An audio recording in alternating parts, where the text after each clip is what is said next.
Hi everyone, Spider-Man 1991 here, and I'm here to do my weekly comic review for comic books that came out May 22nd, 2013. Okay, starting off with Marvel, here's a book that I semi-enjoy. Avengers, number 12. Pretty much a squad of Avengers, in this case Iron Man, Thor, Hyperion, Spider-Man, Hawkeye, Spider-Woman, and Captain Universe, decide to teach some of the children in the Savage Land who were affected by the gene bomb. You can kind of see them on the cover here. They're the ones that look like white tigers. Well, what happens? Well, they pretty much decide that these kids are evolving at like a high rate, and we need to teach them to help them adapt to the real world. And also, while they decide to be teachers, the High Evolutionary comes to the Savage Land so he can kidnap some of the kids for his experiments.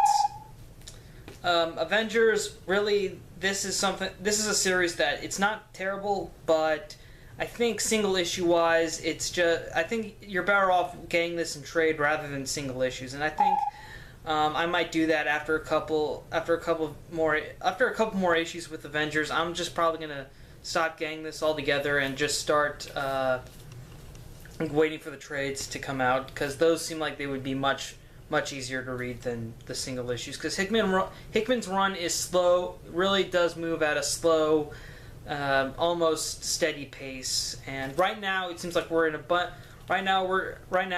most recent issues of Avengers just seem like the team split up, and we're dealing with a bunch of one-shots right now. Okay, next up, Scarlet Spider, number 17. The Assassin's Guild Kane pretty much owes a favor to the Assassin's Guild to keep them out of Houston, Texas, and they decide to call their favor in. So Kane's favor is that he will kill one person for them, and the person the guild has decided Kane to kill is Wolverine. Yeah, so Kane basically takes Arclay with him, flies to New York City, and sneaks into the Jean Grey school using the stealth Spidey costume you can see here, in order to take out Wolverine. Yeah, needless to say, it's a very interesting story arc. Okay, we've got Kane versus Wolverine. All right, if you like Kane and you like Wolverine, I would say you give this story arc a shot. Right now, though, the issue ended with Kane looking like he killed Wolverine, but come on, it's Wolverine. He's survived way worse. It's definitely going to be a hard job for Kane. All right. So yeah, basically, if you like Wolverine and you have been enjoying Scarlet Spider, I would recommend picking this story up. And also, because Kane's back in New York, I think this is also going to kind of lead us into the direction of the crossover between this and Superior Spider-Man team-up, which is going to take place in August. So right now we're kind of being led into that direction too, that story arc I look forward to, and this whole Kane Wolverine thing looks a little interesting. So if you like both characters, I would definitely recommend picking this up.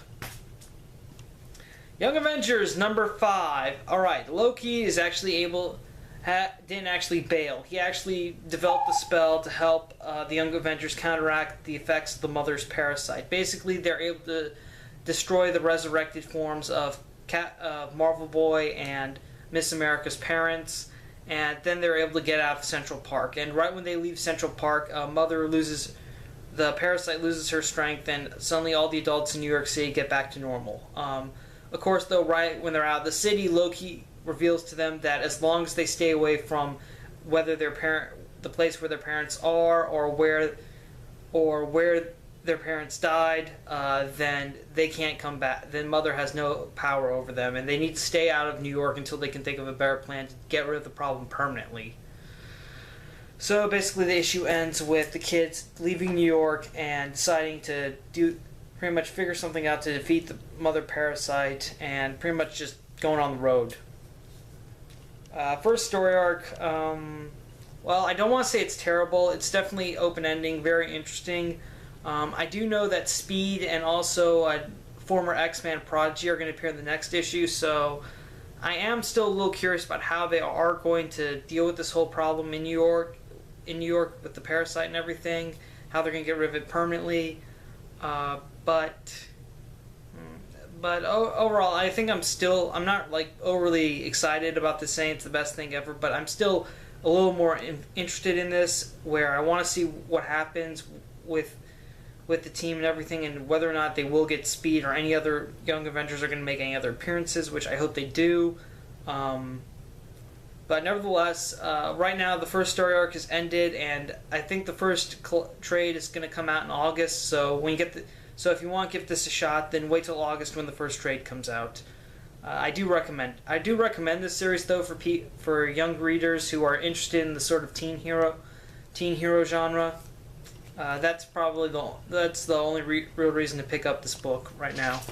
Oh, and also I guess if you're a fan of Carry-On Gillen's run on Journey into Mystery where he wrote Kid Loki, you might get a kick out of the way he writes Kid Loki in this series too. Alright, next up, Daredevil number 26. The Mastermind is revealed, and it is, spoiler alert, Bullseye.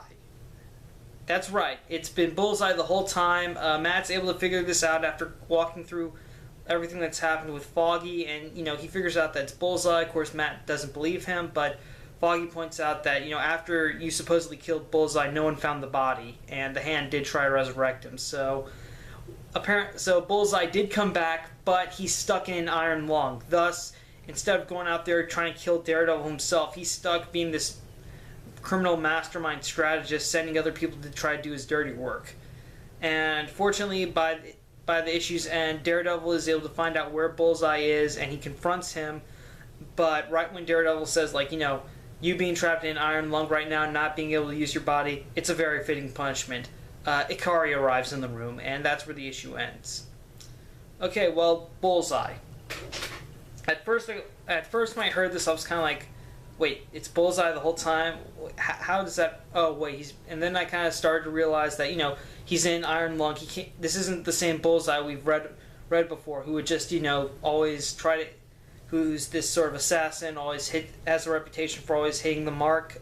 Now he's trapped in... He's trapped in an iron lung. He's barely able to survive, so he has to use other people to do his dirty work. And so this is a very different Bullseye. And also we kind of see how... and also I did read a little bit of an interview Mark Waid gave after this issue came out, where he talks about using Bullseye in this way and how, how Bullseye was brought back, but this isn't exactly your traditional resurrection. So Bullseye's alive, but barely. Okay, barely at all. Yeah, Daredevil, very nice. It took me a while to really get into how Bullseye's new role, but I would definitely recommend this to, if you're a fan of the whole Daredevil Bullseye rivalry or hostility towards one another, I would definitely recommend you start reading Daredevil. In fact, Mark Waid has been doing an amazing job on this title. Everyone thinks so. I highly recommend you pick up Daredevil, because this is probably one of the best Marvel titles you can get. And speaking of best Marvel title, very good Marvel titles, Superior Spider-Man number 10. This is a good jumping on point right here for new readers. Okay, this is right after Otto Octavius has erased Peter Parker completely from his mind. There's no Peter Parker memories, no Peter Parker consciousness, nothing. It's just Otto Octavius. And Otto's pretty much doing this big campaign to take out all the gang leaders in New York. While he's doing this, and he's taking out each and every crime lord, all the henchmen that got away are slowly being recruited by the new Goblin, who's building up his own hidden empire to try to take down Spider-Man. And also the Goblin is able to hack one of the spider bots to make sure none of his men appear on the Superior Spider-Man's radar. So yeah, that's pretty much what happens in this issue. This is a good jumping on point. Right now we're getting a taste about who the new Green Goblin is. We don't know if it is Norman Osborn or not, okay? Dan Slott, he's been teasing the idea that this may not be Norman Osborn. We don't know. I'm trying to keep it open-ended. If it is Norman, I kind of wish we would have Peter back, because I like seeing those two go at it rather than seeing Norman fight Otto Octavius. That's just not really... I hope it's not Norman, okay? But nevertheless, though, this new Goblin, he's deadly. He's after Spider-Man. Who knows what's going to happen? And also, now that Otto doesn't have Peter's memories, you kind of start to see that people are starting to notice. Carly Cooper is still working with Captain Watanabe back in the NYPD about whether or not this is still the same Spider-Man. And also, Mary Jane's starting to suspect that Peter's changed. So, can't wait. So yeah, like I said, jump on point friendly. Jump on point friendly. If you haven't been reading Superior Spider-Man, I would say this is the issue to start. Okay, time for DC Comics. Aquaman, number 20. This is just a basic one-shot featuring the others who are sent on a mission by Aquaman to go figure out who's stealing an Atlantean. They're pretty much looking for an Atlantean weapon for Aquaman, and it's just basically a one-shot for the others. Yeah, I'd say if you read the others and you liked it, go pick it up. If not, skip it. Really, save yourself $3. Because if the only reason they read this issue is for the others, if you didn't like them, then just skip it.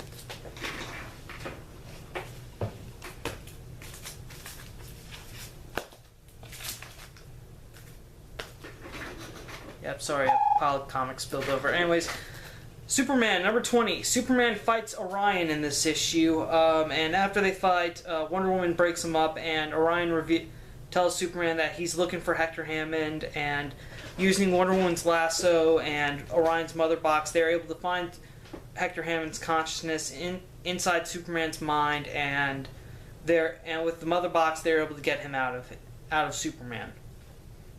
And that's basically what happens. So pretty much the only reason to get this issue, if you want to see a huge 6-page fight between Superman and Orion, I'd say pick it up. But if not, then you really don't need to read this.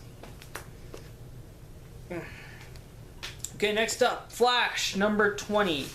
Barry's back at work at the precinct, and right when he gets back, though, he finds some evidence that was found at the murder scene of Albert, who we saw last issue was murdered by the Reverse Flash. And also, this issue opens up with the Reverse Flash killing Marisa, another person who's trapped in the Speed Force and had Speed Force powers. And when Barry finds out that Marisa was murdered, he decides to go out and find her ex-boyfriend Gomez, who also had Speed Force powers, because everyone's saying, like, oh, he did it. He probably did it. And when Barry finds Gomez, Gomez says that, someone's after him. He doesn't know who it is, and they fight, and Gomez gets away because during their fight, a train got derailed, and Flash had to go save the people on there.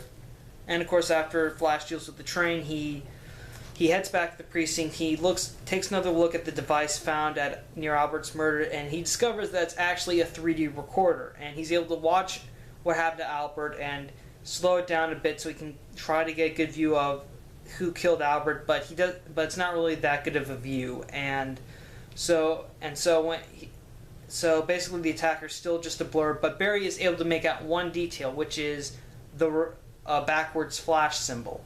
And of course, Barry's only assumption is that the person who probably did, and the only other person Barry knows who has anything resembling a Flash symbol is Kid Flash. So he decides to go pay Kid Flash a visit, and that's where the issue ends. Okay, all right. We'll continue on. The Reverse Flash is making his move. He's going after people who are connected in the Speed Force. My guess is it's to get Barry's attention, and so he can take him out himself. And also we're kind of getting into the direction of Kid Flash, Flash finally meeting Kid Flash, which is definitely going to be interesting because we know that this is Bart Allen, and pre New 52 wise, we know that he's the grandson of Barry Allen and Iris West. So that's going to be very interesting if Bart tells him exactly who he is. Next issue, I look forward to the meeting between Barry and Bart. Can't wait to see that. Also, I really hope they don't drag this storyline out too far, and we actually do get to see Barry fight the Reverse Flash really soon. As far as who the Reverse Flash is, I still kind of say that it's possible that it could still be Gomez. Okay, it's just a theory of mine. It's just that way, and also when you see in this issue, you do see red lightning coming out of Gomez when he uses his powers, so it is possible that he could be the Reverse Flash, but they're not saying it yet. Nevertheless, Flash, very interesting now. If you like the Reverse Flash, I would recommend you start picking up the story arc. Okay, Justice League number 20. The new recruits, Element Woman, Atom, and Firestorm, deal with Despero, who's also taking the Watchtower out of orbit, and also back on Earth, Superman, Wonder Woman, Batman, and Cyborg are still discussing who broke into the Batcave when they get the alert that the Watchtower is going out of orbit, and pretty much the new recruits aren't doing so well against Despero. And after he takes care of Firestorm and Element Woman, Martian Manhunter appears and puts Despero into a coma. And fortunately, though, Superman is able to save the Watchtower from completely being destroyed, but it's still in pretty bad shape. And afterwards, though, and also the League also Batman pretty much tells the League that the kryptonite ring that Despero wore is the same one that he had, and also that Superman gave it to him. So, and after this incident, Batman pretty much shows Superman the section of the Batcave where he keeps the other League fail-safes, and Batman reveals to Superman that he shows Superman Wonder Woman's box, which is empty. And Batman tells Superman that the reason his relationship with Wonder Woman worries him is because he doesn't have a failsafe for Wonder Woman, and that if she ever went rogue or off the grid, Superman would probably be the only one to stop her. And right after Batman gives Superman this explanation, he also tells Wonder Woman gives Superman a box that he made. That Batman made as a failsafe against himself in case he ever went rogue. And also, this issue we learn, pretty much the only thing we learn is that the Atom is actually a double agent, and she's really working for the JLA. And that's pretty much where the issue ends. Okay, we're getting pretty much some setups for Trinity War. We still don't know who broke into the Batcave. And also, someone stole a sliver of kryptonite from the ring, apparently. Not much, but just like a tiny bit of kryptonite. I don't know how that's relevant, but anyways, we still don't know who broke into the Batcave. We do know that the Atom read all the files that the League had, all the League files, but apparently someone else hacked them too. And again, Atom worked for the JLA, which explains why Martian Manhunter showed up. So yeah, everything's pretty much just leading into pretty much everything in Justice League right now is just leading us into Trinity War, which is going to happen in July. So yeah, right now, so I'd say pretty much get this issue and last month's issue of Justice League just if you're going to read Trinity War. Okay, if you're going to get Trinity War, then I would say that's the only reason to be checking out Justice League right now. Yeah.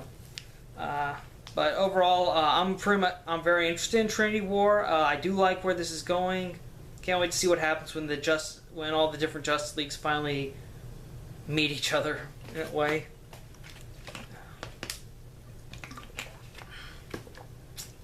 Okay, final comic, and this is something I was definitely looking forward to this week. Green Lantern number 20. The reason this thing isn't in a bag is because this thing doesn't exactly...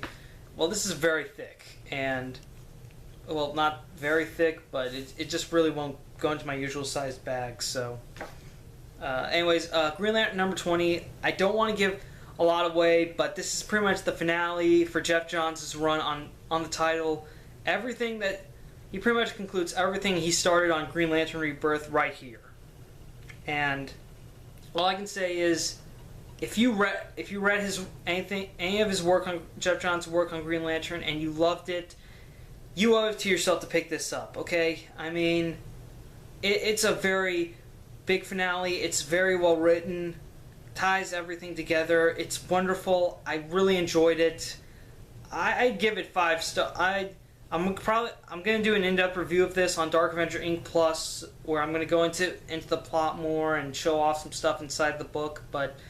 Overall, I'd say if you read any of Jeff Johns' work on Green Lantern, you owe it to yourself to get this comic. It's very nice.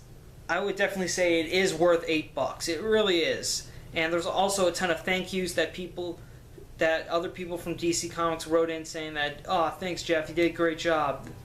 All that's in here too. Very lovely artwork. I would say, yeah, overall, if you love, you should definitely get this book. It's phenomenal. I loved it. I would definitely say this is the comic book of the week right here.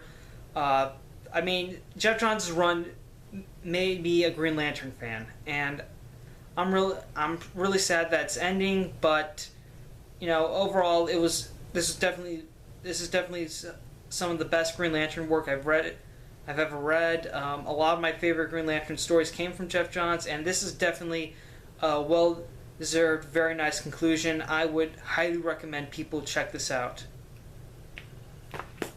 Okay, that's it. That's it for now. Quick little recap. Green Lantern number 20, the conclusion to Jeff Johns' run on Green Lantern. Highly recommend it for anyone who liked the writer and all his other previous works. Justice League number 20, the lead into Trinity War starts here. If you're going to read Trinity War, I would say get this and last month's issue of Justice League. Flash number 20, the plot with the Reverse Flash thickens. We're getting a lead into the first meeting between Flash and Kid Flash. Can't wait for that.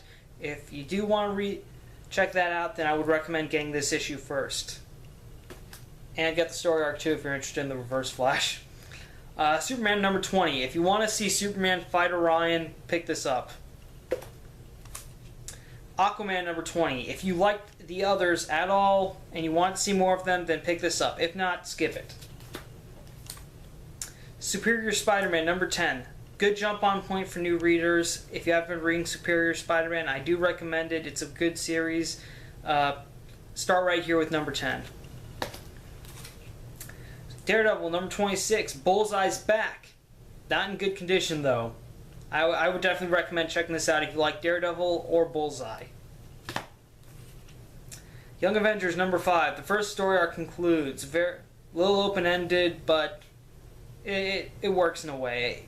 It works in a way. I would say pick up the first trade if you want to read this story arc. And Scarlet Spider number 17. Kane vs. Wolverine. If you like both those characters, highly recommend you pick this up. And Avengers number 12. I'd say it's not a bad series, but the trades will probably be much better than the single issue. And that's my comic review for this week. Thank you for watching. Thank you for subscribing. And again, like I said, I'm going to be doing an in-depth review of Green Lantern number 20 on Dark Avenger Inc. Plus, where I'll talk about the plot, show pages from the book, etc. So check that out when you get the chance. Thanks for subscribing to my channel, Spider-Man 1991, saying see you later.